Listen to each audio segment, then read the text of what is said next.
Volt, úgy mentem dolgozni 6 órakor, 7 órakor, fél 8-kor. Kinyitottam az ajtót, és akkor melbevágott ez a szag. Voltunk úgy nyáron, este 8 órakor, fél 9-kor, amikor nagyon meleg volt, ki akartunk szellőztetni.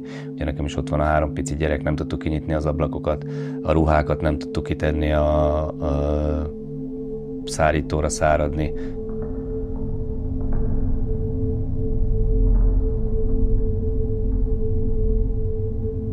Azon túl, hogy kellemetlen, tehát rosszul érzi magát az ember egy nagyon erős disznószagban, vannak más élettani hatásai is. Imádtunk kint lenni annak idején, a csend, a jó levegő, finomabbnál finomabb gyümölcsök. Elmaradnak a barátaink. Régen összejöttünk egy szalonnasütésre, amikor olyan idő volt. Ha itt vannak Jói megyek, jön a szag. Itt az emberek nagy része hitelből építkezett, tehát azt kinyögte, és akkor most nem ér annyit, mint például ezelőtt 20 évben. Ez arcpirító.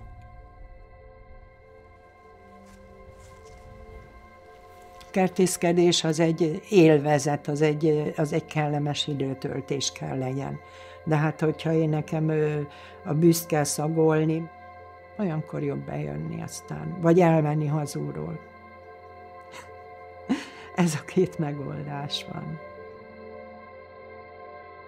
6 cégnél dolgoztam ezelőtt 47 év alatt, de mindenhol megvoltak a munkavédelmi szabályok, amit be kellett tartani termelés specifikusan, akkor talán itt is ki kéne alakítani.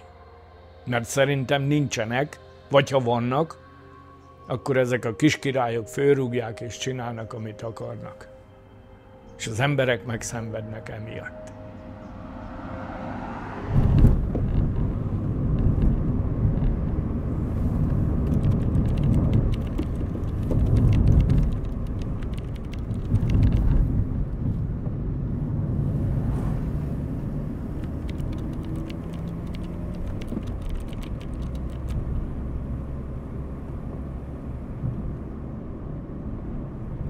A sertéstelep a 70-es évektől folyamatosan volt.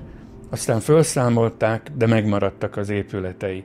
2012 óta működik a biogázüzem, azóta néha rövid megszakítással folyamatos a bűzelárasztás Kisbéren. Fordultunk mi mindenhova, szerettük volna a békés megegyezést, de ez az úriember ezek szerint megtehet mindent. És többször kijelentette már, hogy úgyis elrendez mindent, neki megvannak a kapcsolatai. Ezek szerint meg is vannak, mert mindig megkapja a működéshez szükséges környezetvédelmi engedélyt is. Férjem ő tüdőrákos volt, és őt nagyon kellemetlenül érintette ez a szag, mert ugye ő neki elég nehéz volt a légzése, és ő oxigénpalackot is használt, és amúgy is ugye nehezebben lélegzett, de ha ki akart menni, sokszor visszajött ő is, mert nem tudott kint lenni. Állandóan mentek a panaszok. Mentek be a polgármesteri hivatalba, a Facebookon, a szóbeszédben, bejelentések hatóságoknak, aláírásgyűjtés kezdődött ez ügyben. Többen voltunk, akik kerestek ügyvédet, és az egyik ügyvéd azt javasolta, hogy alakítsunk pertársaságot. Találtunk egy olyan ügyvédet, aki egy ilyen nevetséges 10 000 forint per fő összegére elvállalta az ügyünket. Ugye először nem is gondoltuk, hogy ez ilyen nagy volumenű lesz, hogy lesz több mint 100 ember. Először voltunk 20-30-an, aztán lettünk 50-en, aztán lettünk 80-an, akkor a szomszéd beszélt a másik szomszéddal, akkor én is beszéltem valakivel erről, és akkor csatlakoztak. Félre lehet tenni itt az emberi ostobaságot, hogy én fideszes vagyok, én semmilyen nem vagyok, én jobbikos vagyok, én MSZP-s, teljesen mindegy. Van egy közös cél, az egészségünk. És talán nem is az elsősorban, hanem a környezetünk, hogy még majd a dédunokám, ha lesz, annak is élhető legyen ez a föld. Tehát ez a legfontosabb dolog. Elbutítják a népet, és akkor hogy neveljük arra, hogy a környezetbe helyesen illeszkedjenek bele? Én nem azt mondom, hogy környezetbarátok legyünk, mert akkor gyakorlatilag a saját magam barátja kell, hogy legyek. Saját magam meg nem barátként nézek magamra, hanem mint a környezet része. Inkább ezt kellene elfogadtatni, hogy te a környezet része vagy. Amíg szétválasztjuk ezeket a dolgokat, addig majdnem, hogy szélmalomharc, az úgynevezett környezetvédelem.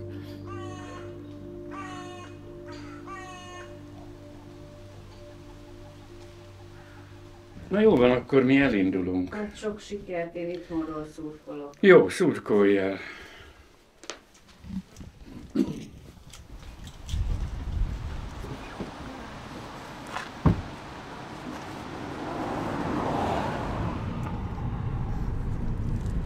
Ebből az utcából volt egy, aki elköltözött a szag miatt.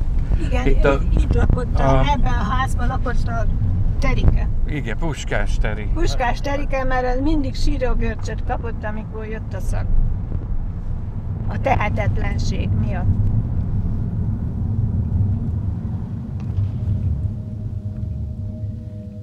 A 2019 óta zajlik. Azért 2024, nem sokára 2025, azért húzzák, halasztják itt a rétest. Gondolom itt a kifárasztásos alapon működik az egész dolog. Magyarországon még ilyen nem volt ilyen per, ez az első. És reméljük, hogyha az emberek összefognak, akkor nem is az utolsó lesz. Úgyhogy azért mondom, hogy a mi történetünk az egy precedens értékű lesz, ha megnyerjük. És gondolom, ők pont ezt akarják, nem csak az ő szintjükön, hanem egy kicsit magasabban is ezt az egészet elhúzni, hogy ne így legyen. Ilyen per, mint amilyen ez, nincs még egy magyar, nem is volt a magyar jogtörténetben, és nincs is. Nem tudom is egy precedensre rámutatni, hogy ez nem jó, mert nincs. Mert most kell legyártani a precedens. Szerintem ezért is csinálják azt, hogy tényleg az utolsó, még meghúzzuk ezt a csavart.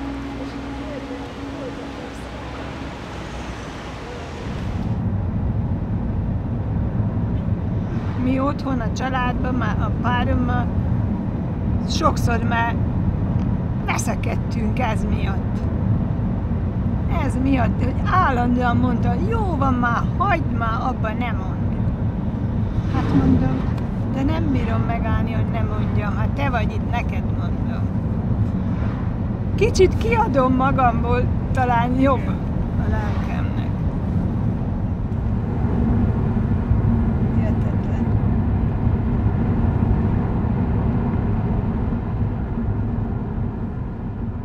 Azért már türelmetlenek az emberek, köztük én is. Tehát gondoltam, hogy sokáig fog tartani a dolog, de azt nem reméltem, hogy 5. évnél tartunk. És még mindig nincsen megoldás. Facebookon kapom az ilyen kellemes kommenteket, hogy persze már nem csináltok semmit, a pénzt eltettétek. Tehát én konfliktusról, ilyenről tudnék beszélni.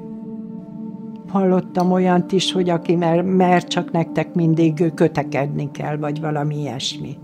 Az nem megoldás, hogy én egy lakótársal, vagy egy kisbéri lakossal elkezdek vitatkozni, vagy dobálozni egymás felé. Nem ez a megoldás. Megoldás az lenne, hogy a bíróság hozzon egy normális döntést, és a város mellénk álljon. Mindenki a saját portája, a saját területe, a faluja, a közössége, ahova jár, ott kell elkezdeni, hogy normálisan viselkedni egymással. Itt lakunk egy helyen, meg kéne békélni egymással. Minket például a szagzavar, de vannak olyan területek, ahol a hanghatás zavarja az embereket, vagy éppen az, hogy a házak elkezdenek repedni, mert annyi teherautó megy, viszi a sódert, stb. Tehát lehet, hogy vannak még a miénknél nyomósabb érvel rendelkező társaságok, területek, ahol ezt a mi általunk felkarolt dolgot, ezt még jobban tudnák használni, vagy éppen alkalmazni. Egészen addig, míg el nem érjük a célunkat, mi küzdeni fogunk, és én csak itt a környező falvakban, ahol ugyanilyen problémákkal küzdenek, úgy tudom, már megkerestek egy-két tagunkat, hogy mit csináltatok, hogy van, mint van, és akkor elmondtuk. Itt nincs más lehetőség, csak az, hogy ezt megnyerjük.